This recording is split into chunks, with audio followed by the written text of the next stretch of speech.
so everyone has an opportunity to join in because this is our first live discussion for Freshwater. And, I have the colonizer's tongue, but I'm going to hopefully pronounce their name correctly. Ekweke Imizi.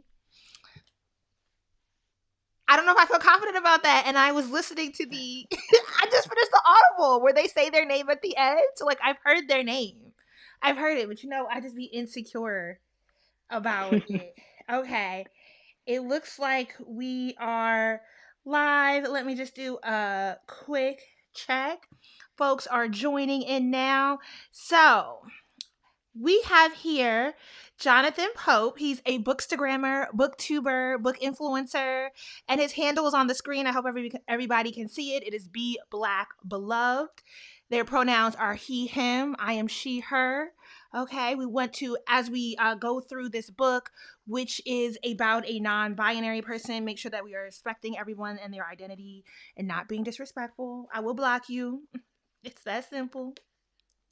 But we are discussing the first 5 chapters of Freshwater, a novel by Ekweke Imize.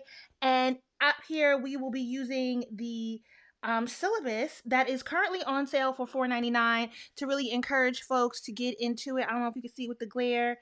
Diamond, Ray, and CJ did an amazing job on producing this syllabus. It really will help you work through what is a deeply lush and very rich text. And as we acknowledge within the syllabus, we do want to take care of the trigger warnings. This book features scenes of physical assault, self-harm, sexual violence, and other sensitive images.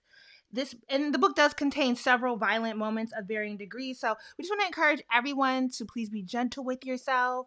We are reading this in community. We are reading this in sections. We are taking our time with it. I just finished the Audible version of it today, and I feel like I need a moment. So we are giving everyone that space. And remember that we're working through it together. So let's just get on to it. When did you originally read this book, Jonathan? So I had started it a few weeks ago, sat it down for a little bit, and then picked it up, and I was like, I've got to finish it. And I wrapped it up yesterday. Okay. Wrapped it up yesterday on So, Audible. so, So, so did you give yourself a moment of meditation? oh yeah, yeah. I was sitting in my classroom today, and I was just like, let me breathe a little bit, take my mind off of this one. Yeah, this oddly enough, this book really inspired me to like want to write more, want to journal, get out of my own head a little bit more, um, let my thoughts free. Yeah, going into it, I was like, this isn't going to be as intense, but it goes there. It definitely goes there. And I will say, we are purposefully sectioning this book. We thought a lot about how to section this book because it is such a deep, such a lush, rich, a highly emotional text.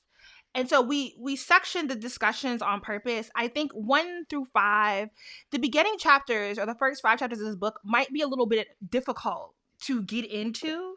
I personally didn't really ease into the book. I started the first chapter, put it down, and then went and got the audiobook version. I use Audible, and Akweke is reading their own book. And I think hearing it with their Nigerian accent, hearing their tonation, hearing how they read or how they speak for the spirits or their various identities was extremely helpful and gave a lot more context. I feel like if I had read the book in my own voice, I would have lost a lot of the book.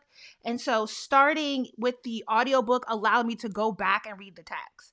I would still say, well, I finished the audiobook and I'm about 3/4 of the way through the physical copy of the book.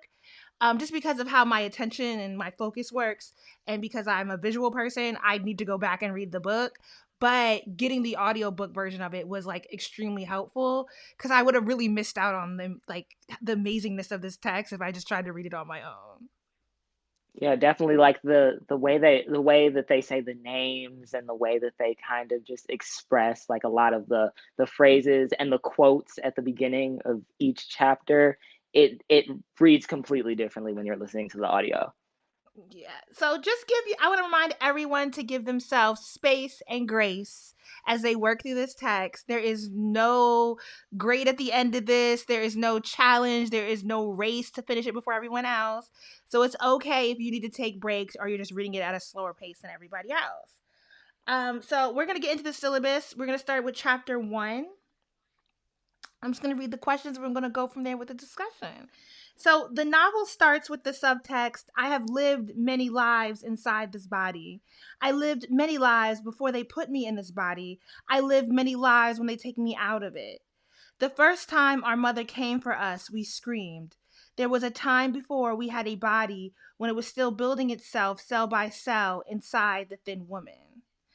So the question the syllabus asks is, how is the start of the novel unique from other first chapters read within the book club? And what is the significance of motherhood in the story's introduction? You can speak to the second question, but since, I run the book club, I'll talk about the interest of the other books. I'm trying to think. I honestly, this book reminds me so much of Toni Morrison. It reminds me a lot of Toni Morrison's Beloved in particular. A lot about memory and like, what's growing inside of you, what is inside of you, how the voices that live within you. And then it also reminded me of Heavy by Kiese, as in, like, this is also a very similar sort of fiction biography. So it is mirroring the author's life, but, written as a piece of fiction. And I think the level of vulnerability and honesty reminded me a lot of, like, the beginning of Heavy, which I can't quote offhand, but I feel like he starts talking at the beginning of Heavy, talking about the body he was born in and how that body, becomes used against him. And that's how you kind of weave into this story. So, I think this is a reoccurring theme across the diaspora of Black literature that we have read. Especially when I think, you know what, I want to put this book in the canon of authors who do not write for the white gaze. Absolutely, absolutely.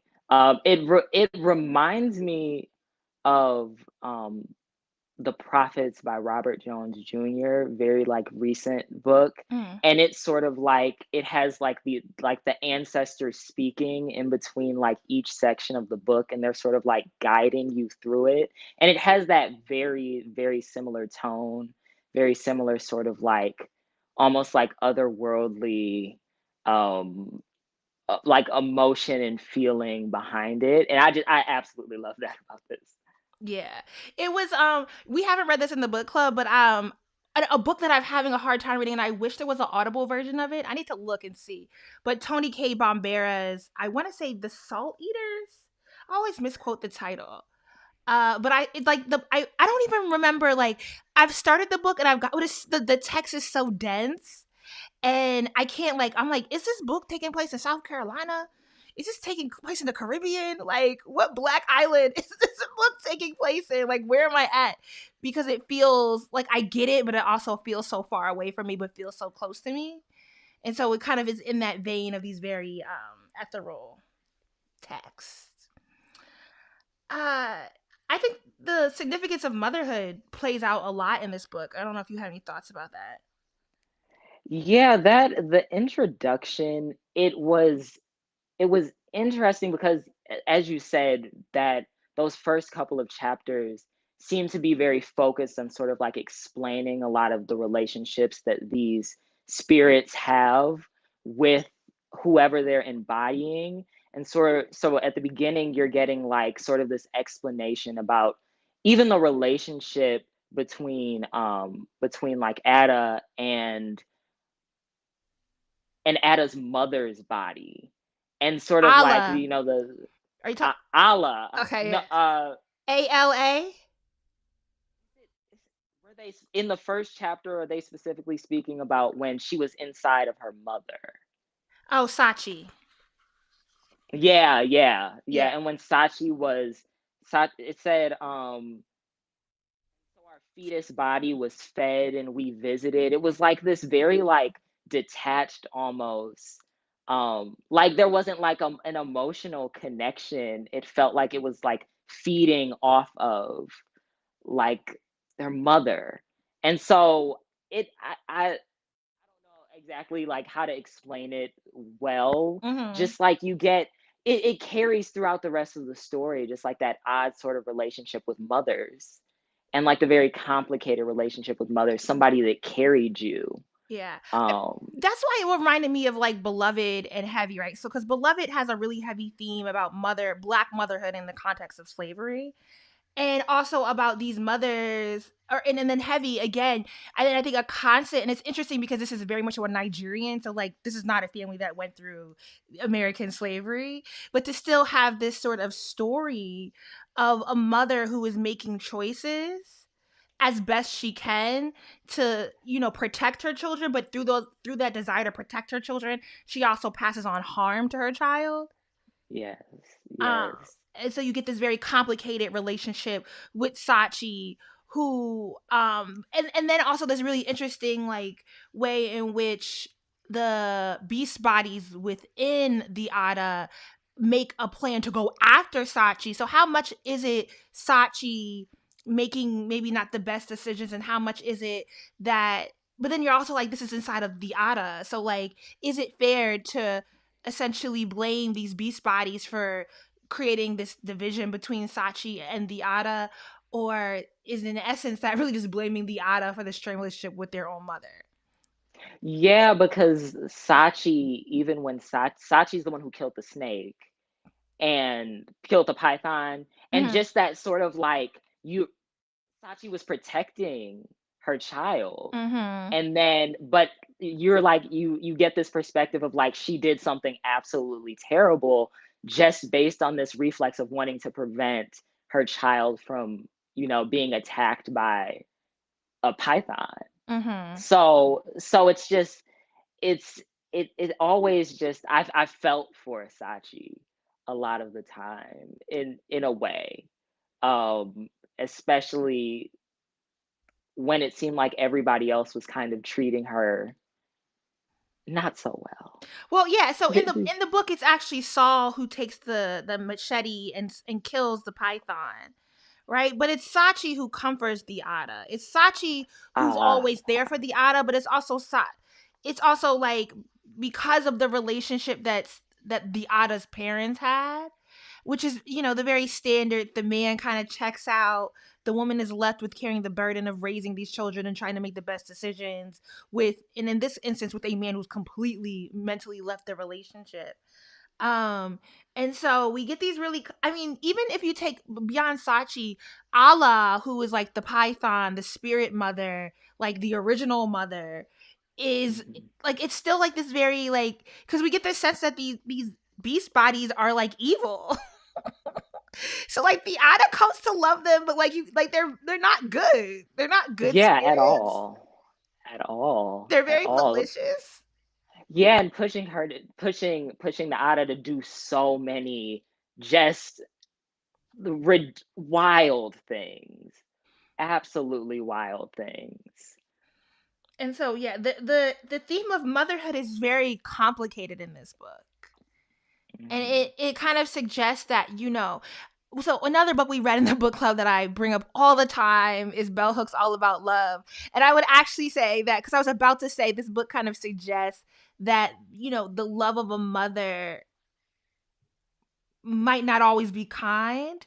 But Bell Hooks says that if the love is not kind, then it's not actually Then love. it's not. Yeah, yeah, So I don't yeah. know what we do That with. that's a that All About Love is that's a book that I've been like connecting every single thing to, and it it seemed like even her moving away for work and trying to make sure that she's caring for her children and sort of that is when Bell Hooks was talking about care and whether or not caring is actually love, that sort of thing. It's like,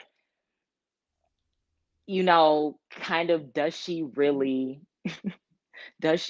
actually, you know, is she Love her showing children. love?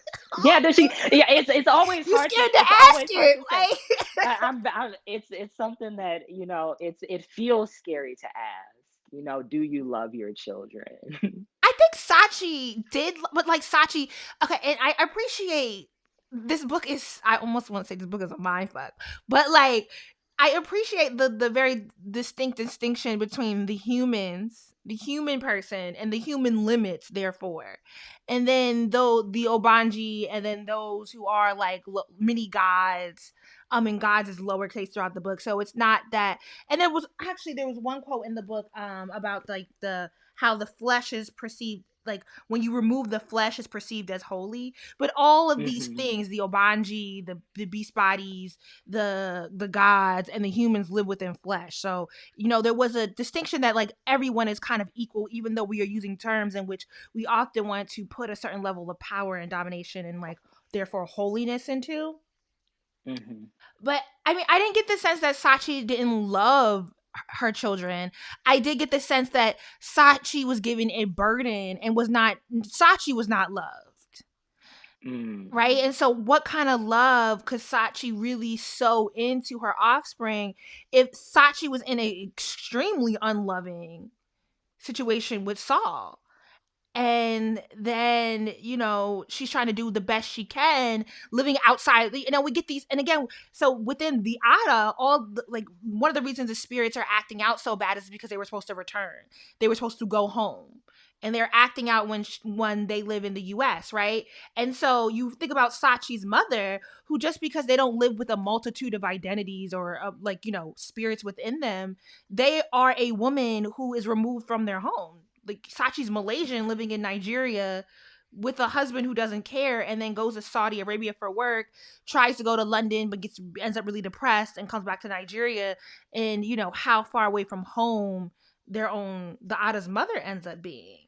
So how can she be this deeply loving person when she's not receiving that kind of love themselves? And then who knows, you think about the time period. If Sachi was born in the 60s, 70s in Malaysia, what kind of unrest did she go through living in that country as a child? So, somebody left a comment, say a friend of mine was talking about trauma the other day, and we talked about how there's always someone that carries a trauma spirits of everyone in the past and present, and they are often labeled as other black sheep and difficult. This book definitely strikes me as talking about dissociative identity disorder. And I don't know if at the time of writing, if Akweke was intentional with that, or they were just sharing their own experience. There's been a very recent Twitter thread where Akweke has said, after watching like several TikToks, realizing that they had DID, and that they had essentially wrote a whole book about DID. But it, like the book, and I don't know, I'm trying, because I don't want to be ableist, right? So like I had a lot of questions, right? Mm. Because it did seem like the activeness of the spirits came from the trauma. Like there were, Yeah, yeah. Because didn't it seem like, didn't a new spirit sort of come to life after each traumatic event in a way, begin to uh, uh, sort of move forward in the Ada, yeah, I don't know like if each time? a new spirit, like the spirits became more intertwined with her, like they became louder. And so I wonder if, because well, now we're getting into the end of the book. There's like a passage at the end where you're like, oh wait, all these things happened, and that's when the spirits started to become more prominent within them and louder. But then that just feels wrong to suggest that they would be this completely different person if the traumas had not happened. Mm. It it was it seemed like, especially at the point where the Ada was still sort of like in control and it was like switching out, it seemed like But was the Ada in control? You thought they were in control? for like, it seemed like they almost had to step back a little bit. We skipping ahead to the end And because there's a whole I'm chapter at the end where it suggested they were not in control and they only, like we skip it. But let's get back to these questions before we before we spoil the end of the book. So on page 5, there's a quote that says, "We came from everywhere, everything does. When the transition is made from spirit to flesh, the gates are meant to be closed.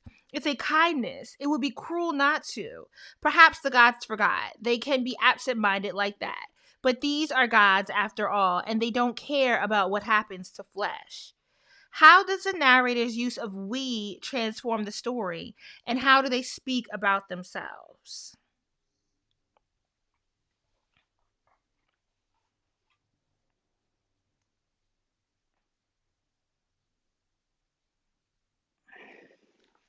These are deeply reflective questions. I thought that Because you. Yeah, go ahead. I'm sorry. no, I definitely looked over that question like multiple times. Like, there are many different ways you can sort of attack that question. Mm. Yeah, I was thinking that the way in the book they used we to move the story along, because like each chapter is, we get very few chapters from the Ada themselves. We get, once we get into chapter 6 and on, which is past this discussion, as sugar Ash,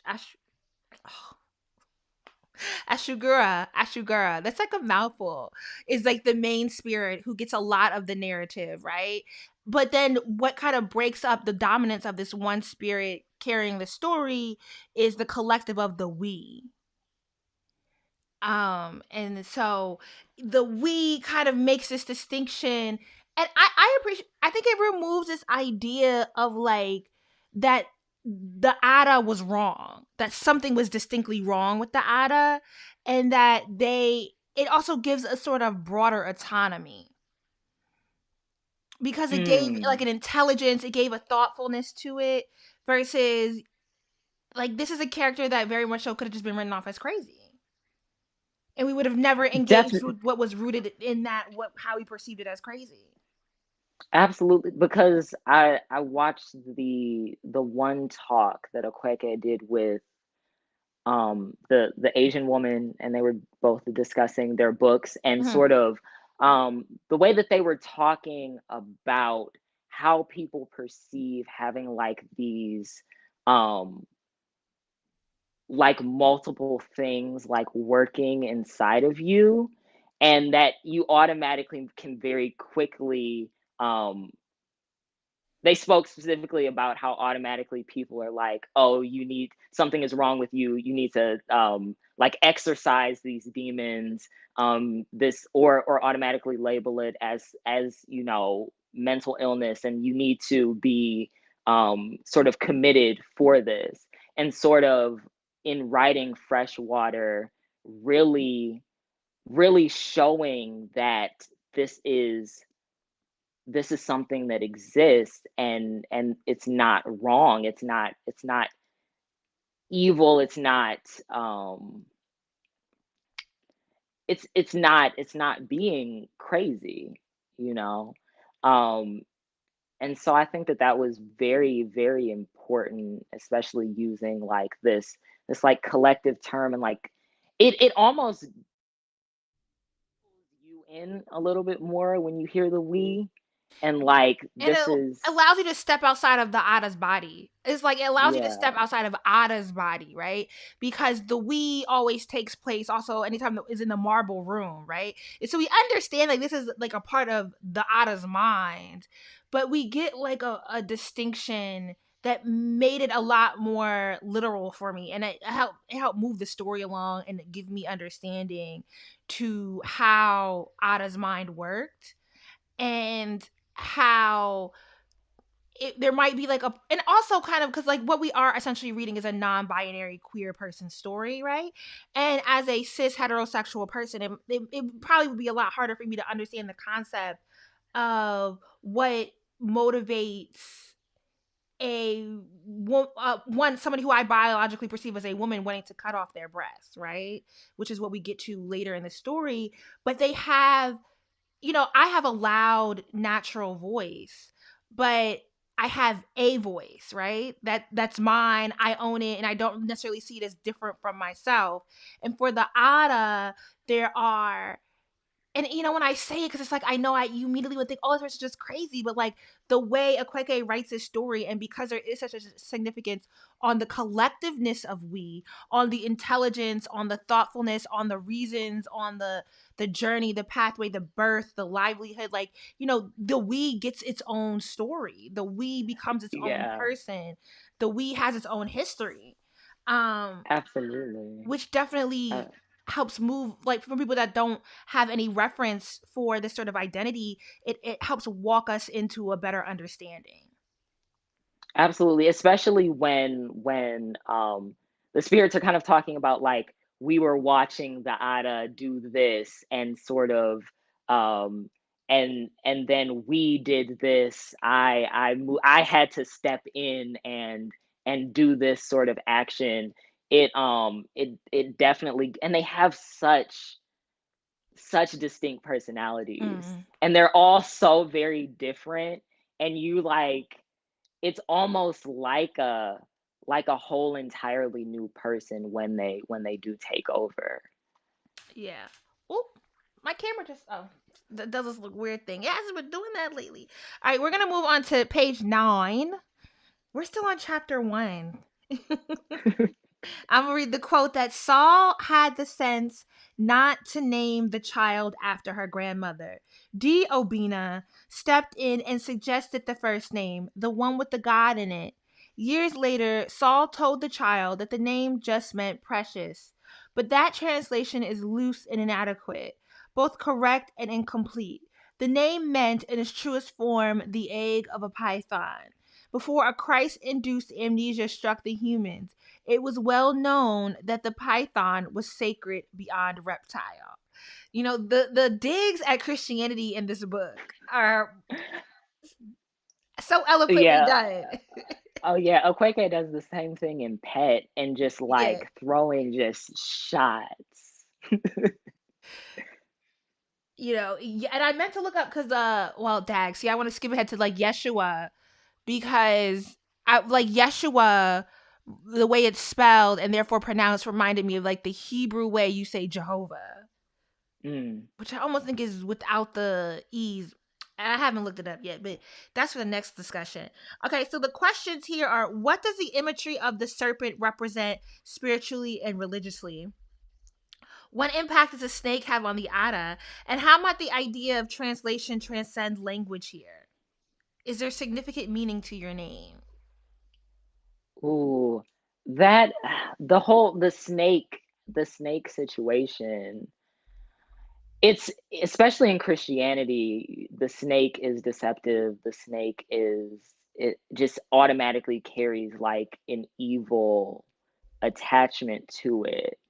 And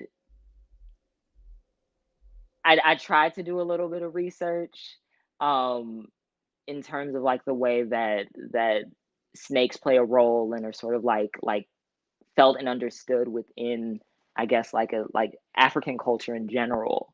Um, how the as widespread as that is, um, and sort of the way that snakes are often, venerated and carry like a wisdom and carry like a strong importance, and it almost feels like going back to Akweke really trying very hard to explain that what's going on with the Ada is not something of evil in a way. Like this, it's not the Ada being crazy. It's something that you kind of have to, understand. And seeing the snake and thank you for correcting me earlier. The snake being killed and them not understanding the importance of the snake is sort of like, you know, Yeah, they lost themselves that different in Christianity. yeah, that different interpretation that the same object can have across cultures. Yeah. Um, yeah. I mean, I thought the theme of the Python is very heavy because as it's suggested in chapter, um, Well, I think it's chapter 2 or 3 where they murder the python, but the python is Allah, the mother, and the mother is therefore shattered, and that's when the spirits are initially awakened because they, through Ada's eyes, are staring back at their mother, and then watch their mother be murdered. And it just kind of it suggests that things outside of Ada caused things to go left because the spirits, much like Sachi, and it's interesting because the spirits do kind of mirror this idea of like Sachi making decisions for the betterment of her family that unfortunately have negative consequences, even though they help, her family survive. There are some negative consequences to their mother being in Saudi Arabia for 10 years. um but then also like these beast bodies or these spirits making decisions because it was the best they could do, supposedly, because it was the best they understood things, and causing real harm to the Ada. Yeah, Burning yeah, burning a lot of relationships, doing a lot of negative things. But the idea is that like the further they got away from the python, the further away they got away from their home, the more they harmed the more evil they became. yeah, yeah. And it was kind of difficult reading this, I think, in trying to, um, because I wanted to definitely be like understanding of these spirits and kind of figuring out exactly why they were doing what they were doing in a way, because like you do have the Ada like breaking mirrors and like the very like bloody scenes in the dorm room and like all of the vicious things that they end up causing the Ada to do. um and so yeah, it was that was interesting. Yeah, this comment is interesting. Somebody's saying, think about how even the medical field uses a snake on its symbol, so they had to be associated with healing early on. Yes, in later discussions, we'll be getting into Igbo spirituality, because that's definitely a huge theme here. But let's move into chapter 2. The quote that's pulled here is from page 16, and it says, we had no control, we were always pulling toward home, and when she was unconscious there was more slip, more give in that direction. The Ada surprised us though when she started to enter our realm. There would be a nightmare, ragged breaths of fear as we thrashed around, and then one night she was suddenly there next to us, looking around at the dream, trying to get out. How and why do you think dreams feature so prominently in Black literature? And what are some other works of fiction that incorporate dreams?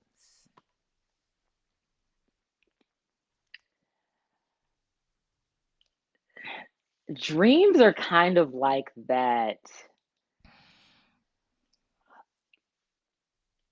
You know how just in Black culture in general, I mean, just across the diaspora, dreams reveal things. Dreams show you more. There's always like some symbol in a dream. There's always s- some action that you must take after you have that dream, like a sign that you sort of need to take a little bit of action.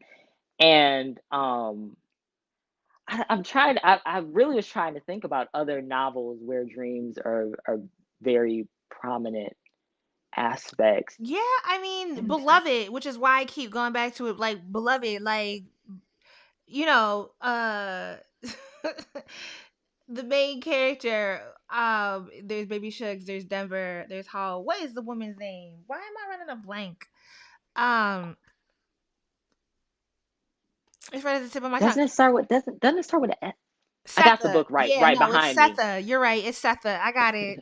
Just it's a lot been going on, but like Setha, literally, it's like well, and so in Beloved, it's not so much dreams, it's remembering, right? Remembering, and it's remembering and how you can go back, and it's so and like in Freshwater, it's definitely much like these dreams and these spirits are connected to an ancestral. And as we get later into the book, there's a lot of talk about like crossing the ocean, crossing the Atlantic, and acknowledging the bodies that are lost in that journey, right? That like Hmm.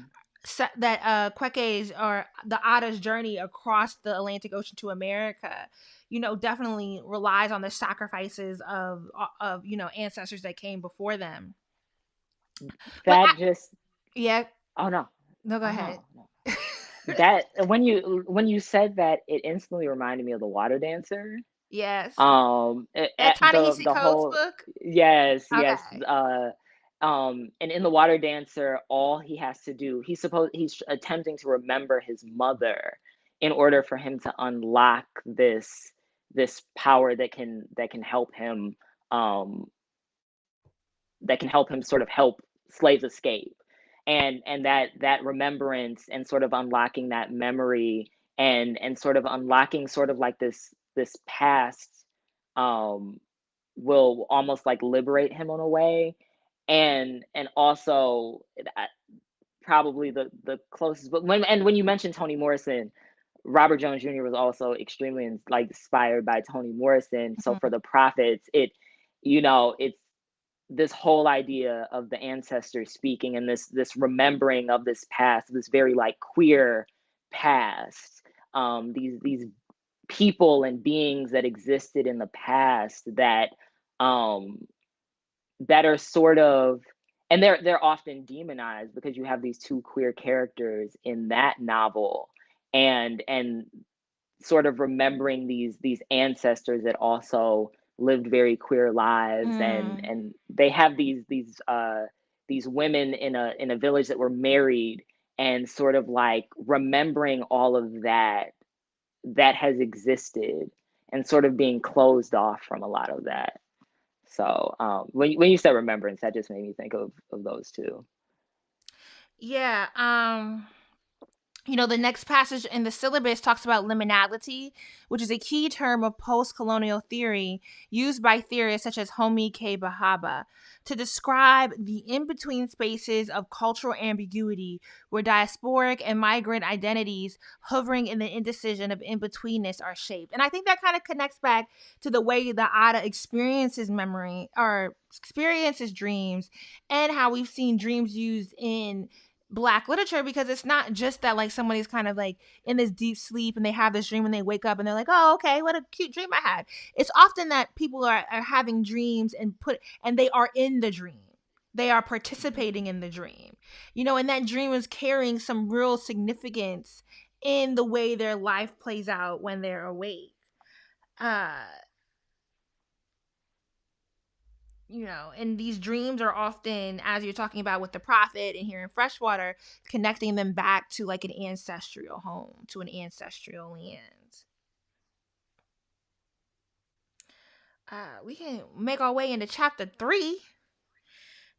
Do you want to, it's on the page 16 of the syllabus. You want to read the quote? Yes, yes.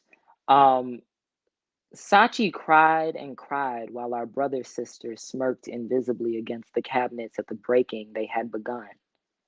They took the Ada home, and for 3 days she refused to visit her sister. Our brother sisters were pleased with that. Love for a human threatens the oath and makes spirits want to stay when they owe debts, when they should return. So, how is Brother Sisters related to the novel's theme of duality?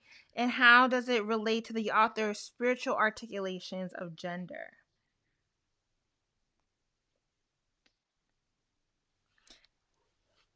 I think it's really important, right, to explain that these spirits um are sort of genderless and gendered, right? And so that the Ada can live between all these spaces, right?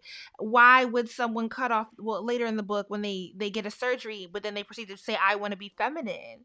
And it's like, well, because they have these multitude of identities that live within them, and they don't fit into, like, well, one of the spirits, the brother sisters, has a very much so like kind of binary feminine, and feminine based on like a patriarchal feminine identity, because the femininity is very Mhm, much so based on their proximity to men and being able to dominate men via their sex. um mhm, but it understands that that's why the spirits can come and go, and they can take prominence over others, and they can exist in this in between space that doesn't necessarily make them distinctly man or distinctly woman, but carries the energies of both, and suits us, and is a and suits a specific person, a specific purpose within the Ada. You know, when Yeah, the Vincent comes to yeah. be. I'm trying to find the quote because there was one. It was when the Otta was with this is much later. When the Otta was with, I cannot remember his name. Ewan?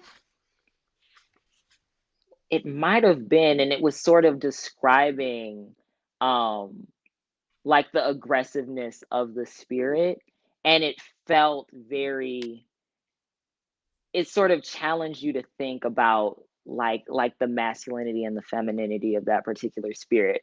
And they were just, they talked, it was when they were talking about um sort of like pushing the Ada aside and like having to do what they needed to do.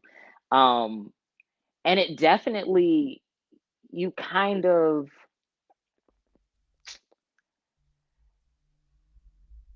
it was interesting in the beginning of the book when they're particularly talking about the way that the Ada was before they went off to school Mm-hmm. and before they met the group of black students that ended up pressing the Ada's hair. And what chapter was that? Am I going too far? Yeah, you was so far ahead, but it's okay. Keep going. Oh goodness. It's But okay because it's kind of hard. I mean, I think it's like it kind of speaks to the first 5 chapters of the book are like the hardest chapters of the book. And then once you yeah, get into it, it's like everything connects back to the first 5 chapters, which is why the first 5 chapters are so dense because everything makes so much more sense and connects back to those first 5 chapters. Which is why we keep wanting to be like, oh yeah, you know, this happened and that happened with the yeah, hair. it is hard. I think, and especially after the first 5 chapters, the story flew by. It almost Mm-hmm. felt like, in a way, because those first couple of chapters, the language felt a lot heavier, and it felt like it was a lot more complex. Um, it did sort of, it really did remind me of like the beginning of a lot of like Toni Morrison novels, where it's where she does like those very like elaborate sort of like painting like this very elaborate picture. Because recently I started reading The Bluest Eye with a group That's of so high good. with my high school students, and we started off in the beginning and they were lost, but after that it just kind of, the story really just goes. But yeah, it almost felt like the Ada expressed themselves the way the Ada expressed themselves up until they went off to school was a lot more um like almost androgynous in a way, Mhm. not as like feminine, like being exposed to like this American ideal, like this American sort of definition of how the Ada was supposed to look. Yeah. um and then you get later in the story, of course, where there's sort of like this like more of a revelation in a way. But yeah, the spirits definitely, they felt like they could be either way, Yeah. any sort of like anything in between, you know so And they didn't fit like a side. yeah, and then they could grow and shrink and they could be docile and they can be active and they can do all these things depending on where the Ada goes, right? And so it gives this fluidity, which is obviously the point of being non-binary, but that, you know, it speaks to like why that fluidity is important and necessary. You know, the next question for set of questions for chapter 3 talks about Annuli's accident as described as a sort of baptism. Um, and you know, the point, we don't need to answer specifically these questions, but it was like, you know, it was interesting because when I read it at first, I was like, what was important about this story? And then because it didn't render as clear to me that that was like the first like breaking of the spirits, like the spirits starting to be awake, shaken, awoke, right? Because doesn't that follow the experience? Well, at Lisa's house where she's receiving all this love, but the masquerade event where she's jumping around in clay, and then the next day her sister has this accident. This really violent, like the child got dragged. And it was like, Yeah. And it that was interesting. What I really noticed about that was just like the the sister sort of becoming so comfortable with death, with the idea of death after that point. And I think they actually like explicitly like addressed it when she said like am I going to die? Like I'm let me actually go to it because I think I highlighted it. I'm pretty sure that I highlighted it. Um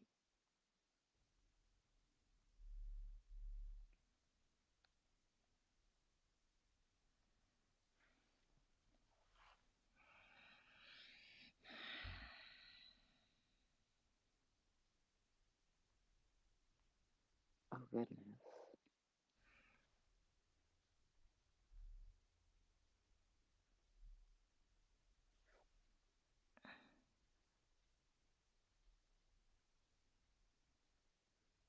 It said after about a week of this, um is it annually? annually, yeah. It's pronounced exactly how it looks. Okay, okay. Annually turned to Sachi and asked if she was going to die. The human mother stared at her, this little girl who spoke of death so comfortably. We were not surprised, though, had it not brushed past her on the bloody tar of that road. She was not afraid. Um, and then she said, our brother sisters had touched her and she had lived. She asked Sachi that because she thought the visitors were there to mourn her approaching death. And we were impressed by this concept to grieve the loss of breath whilst it was still in the body. After all, since we had been born to die, the Ada's life was a placeholder, an interlude. It made sense to start mourning it now. And that was a whole little passage. I was just like, wow, I don't know how to explain it, but that just it kind of I don't know, it hit a little bit differently. So I'm not exactly sure if like anybody felt a particular way about that What that page is that? Oh, are statement. you reading from the Kindle or something? I was about to ask you what page is that on. Yeah, What chapter yeah, is that that in? is it's chapter 3. Okay. Um it's when they're at the hospital. Um and it's listed as page 39 in the Kindle version. Ooh, okay. Well, yeah. I know what you're talking about though. I just wanted to be able to pull it up for folks when they're at the hospital and then the mother asks and then like the child is just so comfortable with death. But I mean, I wonder. Was it really that they were that comfortable with death, or were they, because I think the passage continued that, oh, because so many guests were coming to see them that they thought people were coming to like prepare for their death. And Mhm. then the Ada says, that's, this is the we saying, the we in the Ada's mind is saying that, like, that's a smart way to think about it, though. Like, such a kind of grown, progressive way. Because I don't know that, like, as we progress later in the book, if the Ada was really comfortable or okay with death, Yeah, right? yeah. Because we do get to a splintering later on. Uh, but chapter 4, which is from the we. Some of these epigraphs at the beginning, chapter 4 starts with, in the old culture, there would have been rites and rituals for you to control the gates. There were no rites or rituals done to help you control the gates. You are the jewel at the heart of the lotus.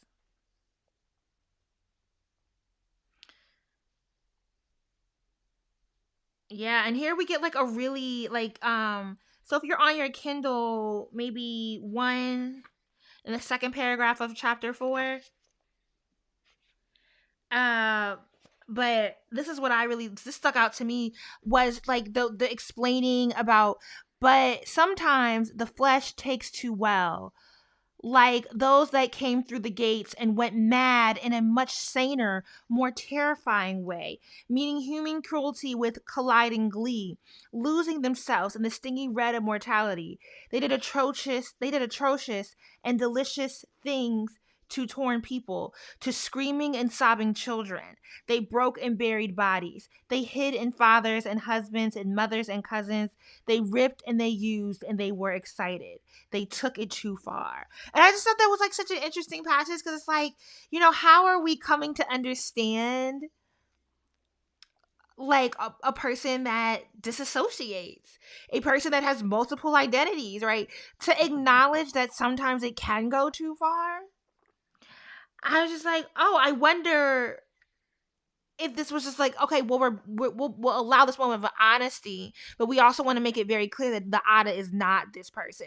And even as the Ada goes and does things that are truly, to us, we're still read as heinous or harmful, like, they, that, and that because their sort of craziness was so open and out loud, or it showed itself so Mm-hmm. prominently, that's why they didn't go too far. So like it kind of suggests almost that like those of us that abide by whatever standards of society might potentially be the much more violent people than someone like the Ada, who struggles or works through or holds tension or whatever with their brothers sisters in a much more public facing way.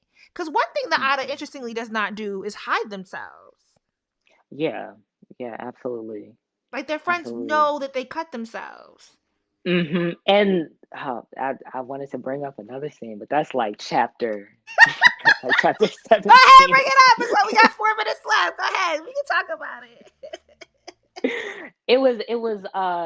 It was when the friend walked in and sat down after the Ada had cut themselves, and just sat there and just Yeah, like understood. And it was just like this unspoken understanding, just like, oh yeah, we know. we get And it, just and we just like, here for you, right? And yeah. typically, like these narratives, we hear people going through great lengths to conceal whatever it is they're going Hmm. through. And Ada kind of in this has like this pure vulnerability where they consistently allow themselves to be seen in all their craziness. And Yeah.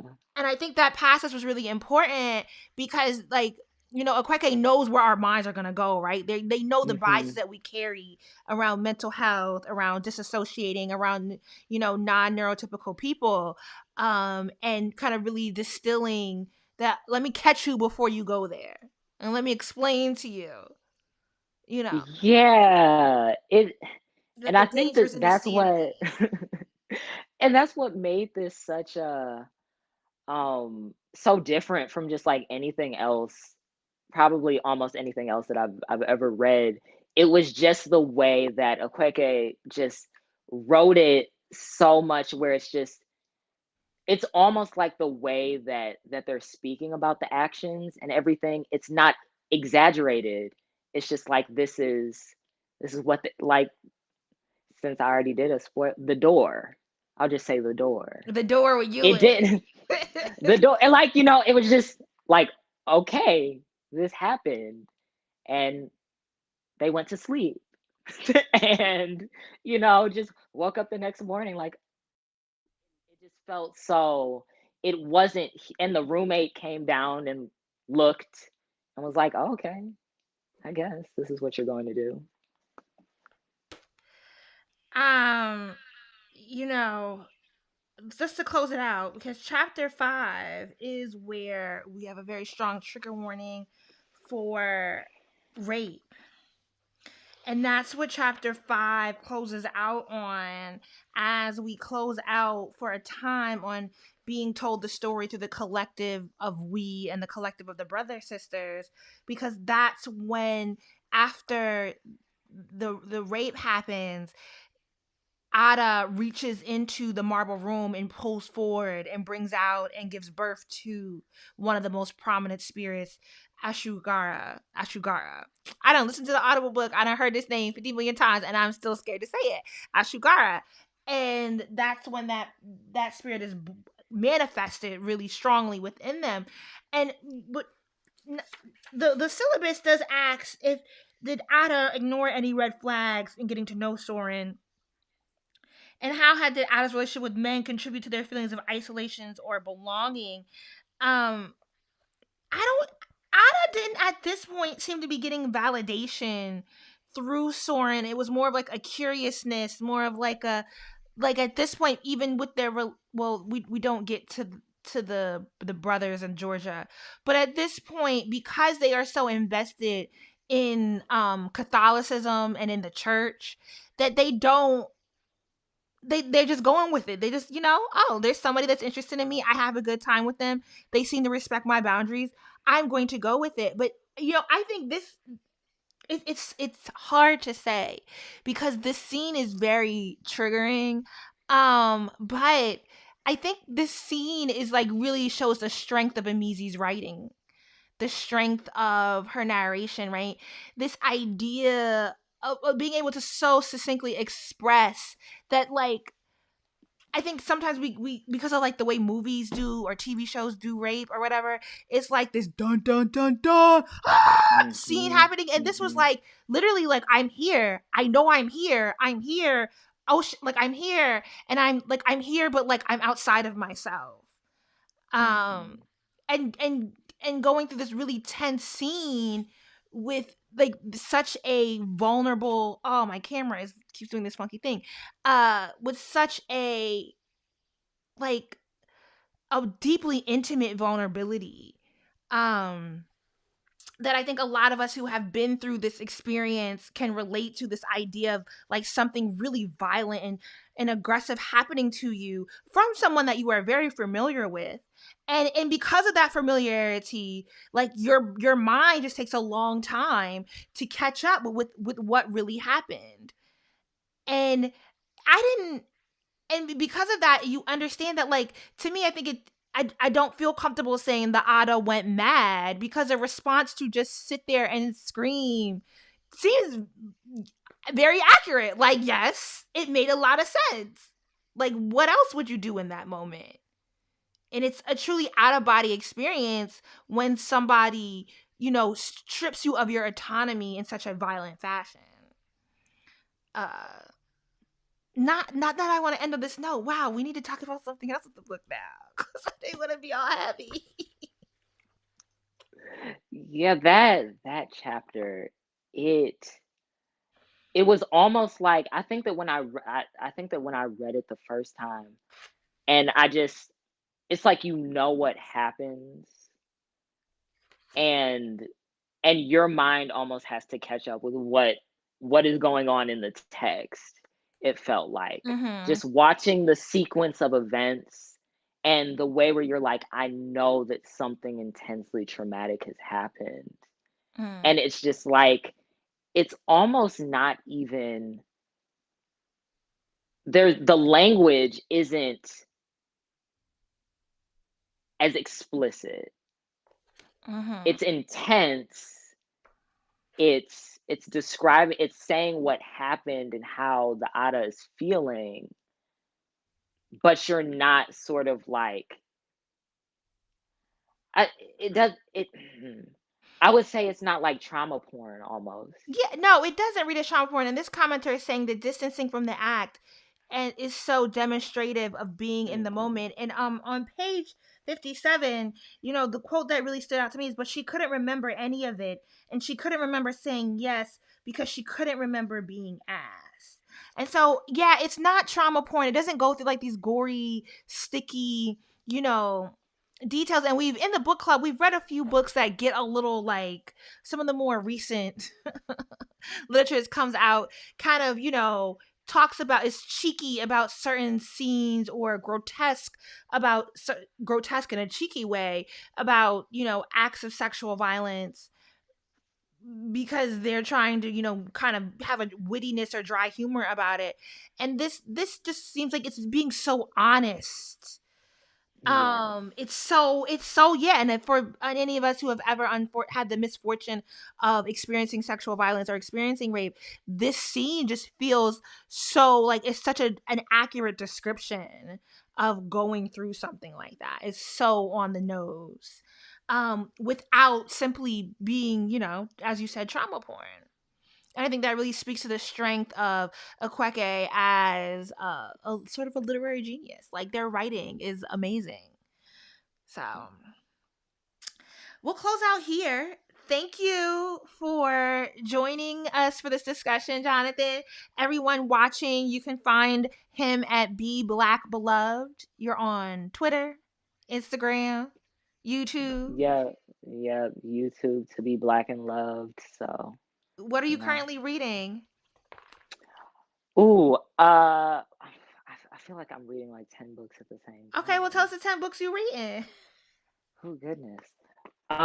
Let's see, let's see, let's see, let's see, let's see, let's see, let's see.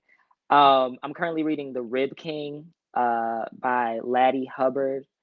Um, and amazing newer book that came out.